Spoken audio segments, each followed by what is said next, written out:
Hello friends, मी भावना. माझ्या चॅनलमध्ये मी तुम्हा सर्वांचे मनापासून स्वागत करते. कसे आहात तुम्ही सर्व? आय होप तुम्ही सर्व आनंदात असाल. स्वामींच्या कृपेने तुमच्या सगळ्या चांगल्या इच्छा पूर्ण होत आजचा दिवस तुम्हाला खूप छान आणि आनंदाचा जाऊ. अधिक मासाला सुरुवात झाली आहे. 15 जूनपर्यंत अधिक मास राहणार आहे. 17 मेपासून ते 15 जूनपर्यंत अधिक मास आहे. तर 15 जूनपर्यंत आपल्याला भगवान विष्णूची सेवा करायची आहे, पितरांची सेवा करायची आहे, कुलदेवीची सेवा करायची. कुलदेवीची कोणती सेवा करायची याबद्दल लवकरच माहिती येणार आहे. परंतु आजचा जो व्हिडिओ आहे तो विष्णू भगवान म्हणजे अधिक मासाचे स्वामी भगवान विष्णू आहे. तर आपल्याला या अधिक मासात भगवान विष्णूंची जास्तीत जास्त सेवा करायची आहे. त्यासोबतच आपल्याला या महिन्यात भगवान विष्णूंचा विष्णू याग करायचा आहे. अधिक महिन्यात विष्णू यागाला अतिशय महत्त्व दिले गेलं आहे. म्हणजे ज्या घरात अधिक महिन्यात हा विष्णू याग होतो त्या घरात कशाचीच कमतरता भासत नाही. फक्त एक दिवस तुम्हाला विष्णू याग करायचा आहे. प्रत्येक महिलांनी हा व्हिडिओ बघायचा आहे, खूप महत्त्वाचा आहे. आपण या गोष्टी करत नाही त्यामुळे काय होतं, आपल्या घरात आपल्याला अडचणी दिसतात. तर आपल्या घरातले दुःख संकट दूर व्हावे, आपल्या घरातल्या पैशांच्या समस्या दूर व्हाव्या, आपल्या घरात सगळ्या गोष्टी चांगल्या व्हाव्या. म्हणजे बघा, घरात खूप अडचणी असतात.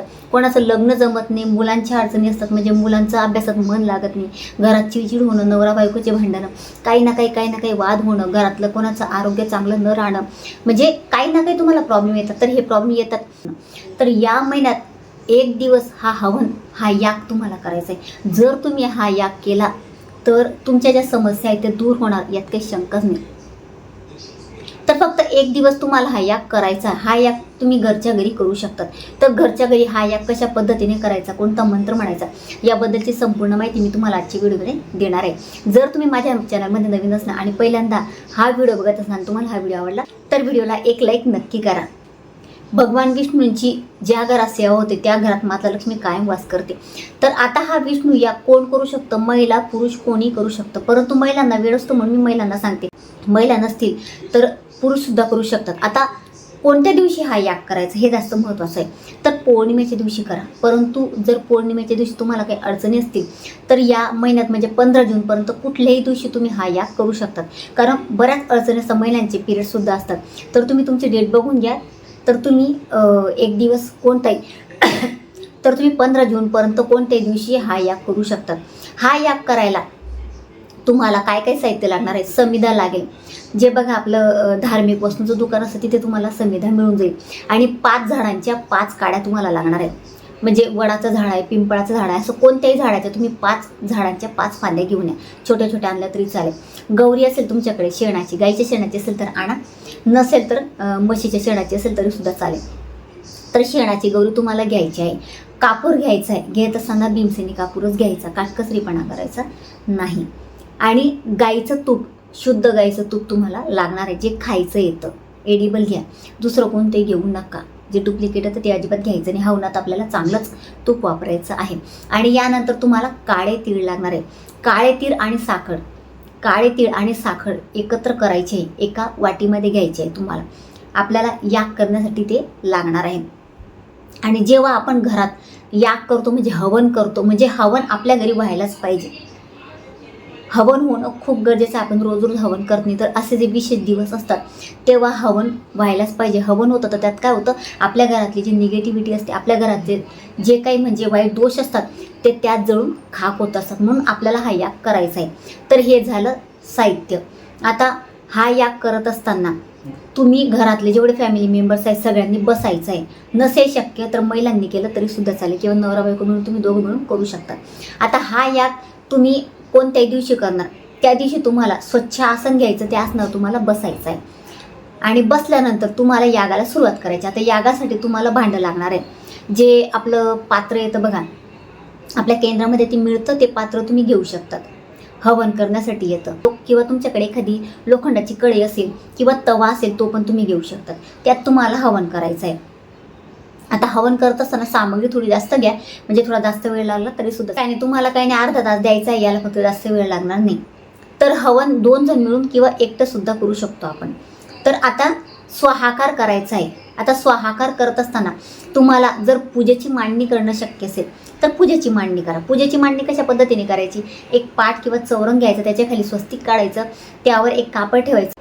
कापड ठेवल्यानंतर भगवान विष्णूचा तुमच्याकडे फोटो असेल तो फोटो तुम्हाला ठेवायचा. गणपतीची मूर्ती घ्यायची, गणपती बाप्पांचा ओम गण गणपती नमा म्हणत अभिषेक करायचा, 11 वेळा मंत्र म्हणायचा आणि पाण्याने अभिषेक करा किंवा दुधाने करा किंवा पंचामृताने करा. त्यानंतर गणपती बाप्पांची स्थापना करायची आणि त्यानंतर तुम्हाला भगवान विष्णूचा फोटो ठेवायचा आहे, त्याची पूजा करायची, फुलं वगैरे वाहायची आणि कलशाची स्थापना करायची. ही झाली स्थापना, ही झाली पूजेची मांडणी. तुम्हाला करणं शक्य असेल तर नक्कीच करा. म्हणजे ती जी पूजेची मांडणी केली आहे आपण त्याच्या समोरच आपल्याला हवन करायचं आहे. जर तुम्हाला शक्य नसेल मांडणी करणं तर कमीत कमी देवघराच्या समोर बसून तुम्ही हवन करा, म्हणजे देवांच्या समोर बसून करा. तर आता हवन करत असताना ते भांडं तुम्ही घेतलं, त्यानंतर त्यात तुम्हाला गौऱ्या टाकायच्या आहे, ज्या शेणाच्या गौऱ्या आहेत त्या ठेवायच्या आणि त्यावर तुम्हाला गाईचं तूप टाकायचं आहे, थोडंसं जास्त टाकायचं आणि कापूर टाकायचं आहे. म्हणजे कापराने काय होईल, लवकर ते पेट घेईल. आणि त्यानंतर तुम्हाला समिधा घ्यायची, समिधा एका वाटीत घ्यायची आणि जे लाकडाची मूळ तुम्ही आणलेले ते सुद्धा तुम्हाला त्यात घ्यायचे आहे, एकत्र करायचं. आणि जे तीळ आणि साखर आहे, काळे तीळ आणि साखर, ती वेगळी ठेवायची आहे. काळे तीळ, साखर आणि जवस, माझं सांगायचं राहिलं, जवस सुद्धा तुम्हाला, काळे तीळ, साखर आणि जवस तुम्हाला घ्यायचे, एकत्र करायची, ती वेगळी ठेवायची आणि हे वेगळं ठेवायचं. आता हवन करत असताना सगळ्यात आधी गणपती बाप्पांना स्वाहाकार करायचा. ओम गण गणपतये नमः 11, 21, 51 किंवा 108 वेळा गणपती बाप्पांचा मंत्र म्हणायचा आणि ओम गण गणपतये नमः स्वाहा या 3 बोटांनी घ्यायचं आणि टाकायचं. थोडं थोडं ते सामान जे तुम्ही घेतलेलं आहे ते तुम्हाला टाकायचं आहे, थोडं थोडं करून त्यात. त्यानंतर ते तीळ आणि जवस आणि साखर घेतली ती थोडी थोडी टाकायची आहे त्यात तुम्हाला. आणि त्यानंतर गणपती बाप्पाचं झालं, आपल्या कुलदेवीचा मंत्र आहे ओम आम्ही तुमच्या आंबडा विच्चे 11, 21, 51 किंवा 108 वेळा मंत्र म्हणायचं. ओम आम्ही तुमच्या आंबडा विच्चे स्वाहा, प्रत्येक वेळा मंत्र म्हणून स्वाहा करायचं, म्हणजे स्वाहाकार करायचा आणि ते थोडं थोडं बारीक बारीक टाकत जायचं आहे. घेताना म्हणून तुम्ही जास्तच घ्या, कमी घेऊन, म्हणजे थोडं थोडं तुम्हाला टाकता येईल, जास्तीत जास्त ते घ्यायचा प्रयत्न करा.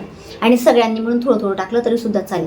आणि यानंतर ओम नमो भगवते वासुदेवाय, ओम नमो भगवते वासुदेवाय 11, 21, 51 किंवा 108 वेळा हा मंत्र म्हणायचा आणि ओम नमो भगवते वासुदेवाय नमः स्वाहा, ओम नमो भगवते वासुदेवाय नमः स्वाहा असा स्वाहाकार करायचा.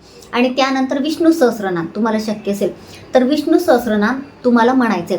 विष्णू सहस्रनाम म्हटल्यानंतर त्यात एक एक ओवी असते, एक ओवी झाली की स्वाहा म्हणायचं, दुसरी ओवी झाली की परत स्वाहा म्हणायचं आणि त्यात टाकत जायचं. असं तुम्हाला छान हवन करायचं. जेव्हा ते हवन होईल त्यानंतर बघा तुमच्या घरात एकदम पॉझिटिव्ह एनर्जी येणार आहे. आणि त्यानंतर जर तुम्हाला विष्णू सहस्रनाम शक्य नसेल तर तुम्ही व्यंकट स्तोत्र म्हणा, पण मी म्हणेल तुम्हाला की विष्णू सहस्रनाम म्हणा. आणि येत नसेल ना तर काही हरकत नाही, तुम्ही मोबाईलवर लावून द्या, मोबाईलवर लावा आणि मोबाईलवर एक, पण तुम्हाला तसं करावं लागेल. मोबाईलवर लावलं तर एक ओवी झाल्यानंतर ते पॉज करावं लागेल, त्यानंतर स्वाहा करावं लागेल, असं तुम्हाला करावं लागणार आहे.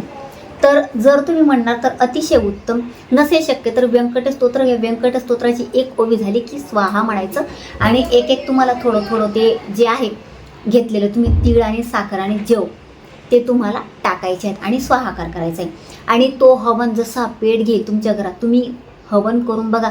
आपल्या घरात वर्षातनं एकदा तरी हवन व्हायला पाहिजे या पद्धतीने, आणि एक नवरात्रीत व्हायला पाहिजे आपल्या कुलदेवीचं हवन.